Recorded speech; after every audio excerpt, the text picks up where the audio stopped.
Hey, hi, and hello, everyone. Anthony Fantano here, the internet's busiest music nerd. I hope you are doing well. I wanted to come through here and do one more year-end list specific for this channel, talking about the content that we dropped over the course of last year. We've done this before. We're going to do it again.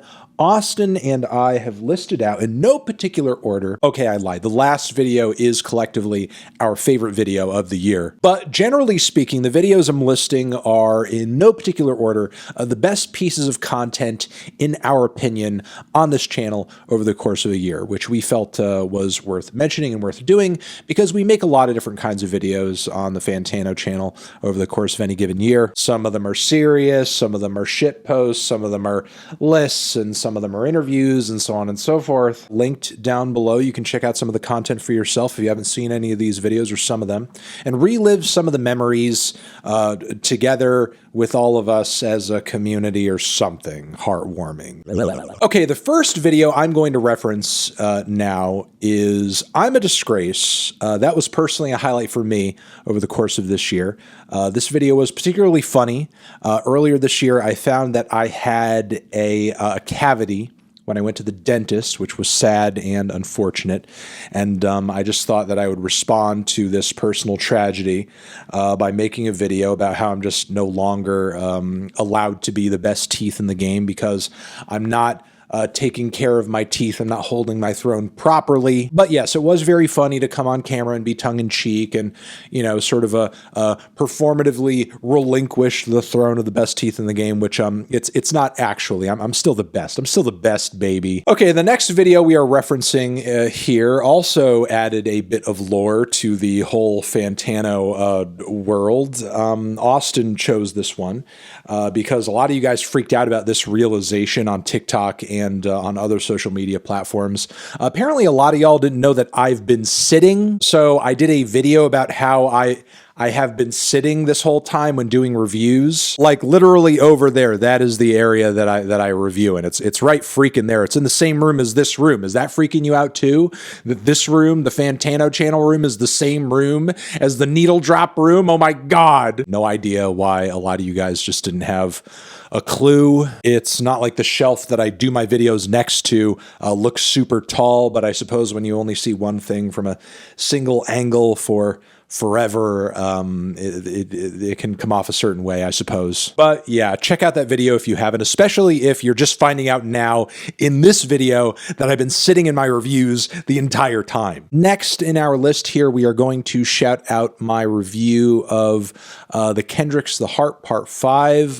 That song did F me up at the time that I reviewed it. It's still a very moving and powerful song for Kendrick. Named it my number 2 for Song of the Year. Just immense track. Great track, amazing track, from the production to the lyrics and the multiple phases of the themes of the song overall. And I reviewed the song, man, at length in the video that we did on the Fantano channel, and I think it's one of the most thorough track reviews we've ever done on either channel. Got a lot of good discussion going in the comments as well. Always nice to see some actual discourse around the song. You know, I liked that there was a lot of dissent and disagreement over certain things that I had said or specifics that I didn't quite mention, especially toward the end, but still very happy to have gotten that video out, and I thought it was certainly a highlight for the year. Next shout out on our list comes by way of Austin, and that is we did a few videos this year in reference to crypto and specifically bad crypto music because of all the crypto crap going on across the year. There were crypto singers, there were crypto rappers, and here we have a reference to 2 of them, one of which is, I guess, Mark Zuckerberg's sister, who did like some crypto song to the tune of We're Not Gonna Take It. And then we have also Razzle Khan, who was like this elder millennial chick who I believe was from New York and was involved in like this crypto scam. And as a result of her getting busted in the midst of that, a music video of her kind of rapping as if she's like some kind of like, you know, mid-2000s hipster rapper surfaced, and man, it was cringe as hell. But yeah, it's always nice to be able to come on the channel every once in a while and just find a supremely bad, cringe, terrible piece of music that you can just completely tear apart, especially if there's an awful music video attached to it that you can have a giggle at. And these two tracks, certainly there was a lot of that going on, a lot of clownery, a lot of tomfoolery, a lot of crypto garbage. I hope at this point, no one watching this channel is like getting sucked up into any of those schemes or anything like that. It's all speculative BS. Stay out of it. Steer clear. Be careful. Save your money. Invest it in something more tangible, or just find another better hobby. Okay, you're the best. Next, this one was chosen by me, and it's more in a serious direction. It was our video where I said that Thriller is not a 10. And that's because it needed to be freaking said. And I still stand by it. Thriller is not a 10. It's just a bunch of singles or tracks trying to be singles. It's not that cohesive as a record.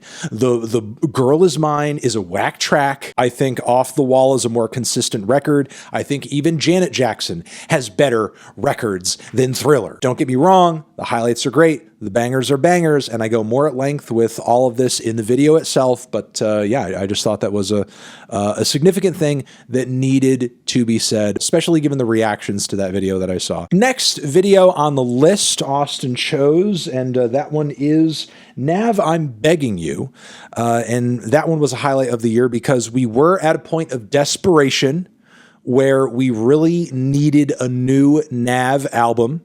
And we were sad about it. We were depressed about it. It was one of the hardest things to have to wait for as long as we did for a brand new album from the GOAT. And finally it came out. And I urge everyone to vote for NAV in this year's Nobel Prizes.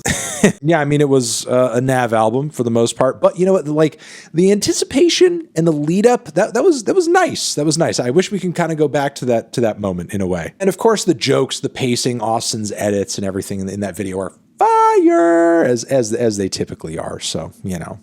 Okay, next video that I want to reference was one that I picked out personally. I was very happy with how this one came out. Being a channel, being a creator whose career is criticism, I am no stranger to criticism, not just giving it, but also getting it. In fact, I do like it when I get some good criticism, some good, thoughtful criticism from somebody of note, because it causes me to think more about what I'm saying and the points I'm trying to get across and what I can do or say to bolster them. I'm talking about the video I got dissed by a GOAT, which is one where Talib Kweli and Mos Def were talking about my review of their recent Black Star record in a video on Talib's podcast recently. I keep saying Mos Def. I mean Yasin Bey. I apologize. I thought the way that I responded to much of that was good. I thought the way that we handled that generally was very in good faith and tasteful and positive. We did not get a response, unfortunately, as a result of the video, as much as I would have loved to have had a conversation with either Yasin or Talib about, you know, that back and forth, that response and everything. Still very proud of how that video came out. And yeah, you know, looking forward to more discourse in the future. Next in the list, this was chosen by Austin, was our Christmas song tier list video that we dropped recently, which I thought came out very funny as well. Yeah, we have some pretty funny moments over here sometimes. I do like some of the fun tier lists that we do where it's just, you know, essentially very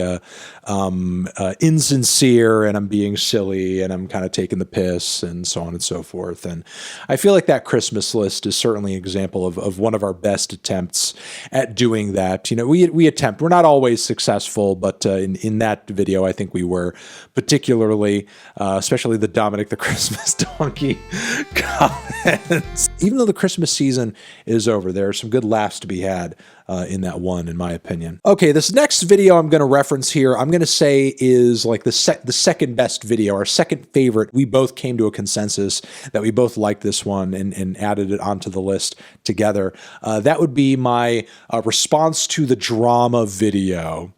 The drama, a lot of people were kind of confused as to what the drama was at the time. The title was a bit misleading, but the actual drama was something that I found in the comments of the Andrew Callahan Channel 5 video that I appeared in recently, where I was on my riding zero-turn lawnmower, my Hustler X or XL lawnmower. Now, this particular comment came by way of a guy named Alan, the lawn care nut. Alan was quite disrespectful in his comment and claimed that this was like the first time I'd ever ridden that riding lawnmower. And, you know, I'm going to be honest here. I was pretty merciless on the guy. I haven't checked his channel out lately, but I think we ended that poor man's career. I don't think he ever uploaded a YouTube video again. Poor freaking Alan. He's just trying to live his life and just mow some lawns and just do his thing and chill out meanwhile. And that is what brings us to our final video here, because this video was also about beef. And I think across the board, most people are going to probably agree that this was our biggest triumph of the year. But got to give a shout out to the Drake cookie recipe video and the Drake DM video. Who would have thought, man? If I can come on this channel and S my D just a little bit in front of you guys, which I will do now. Frankly, Austin and I handled that situation masterfully. And yeah, it's just silliness. It's just a little bit of fun. Obviously, no hard feelings at the end of the day. I have nothing against Drake. I don't hate the guy. I don't think he's bad. I even thought his recent record with 21 Savage was pretty good. And a lot of the weak points on that record were 21 Savage and not Drake himself. Drake very much carried that project. I think it's one of his better records as well. And yeah, you know, just been enjoying the Drakeosphere as of late, you know, be it with the new album, be it with some DMs, be it with Los Pollos, doing some conversations with him. The Drakeosphere has been very fruitful this year. So that's pretty much everything I'm going to say. Austin and I felt those were our favorite videos of the year to do and work on. The ones that we thought came out the best and the most fun and the most interesting. We hope you feel the same. If you have a difference of opinion, throw some of your favorite content and videos that we've done over the course of this year down in the comments below. And yeah, you're the best. Over here next to my head is another video that you can check out. Hit that up or the link to subscribe to the channel. Anthony Fantano, 2022 videos, the best forever.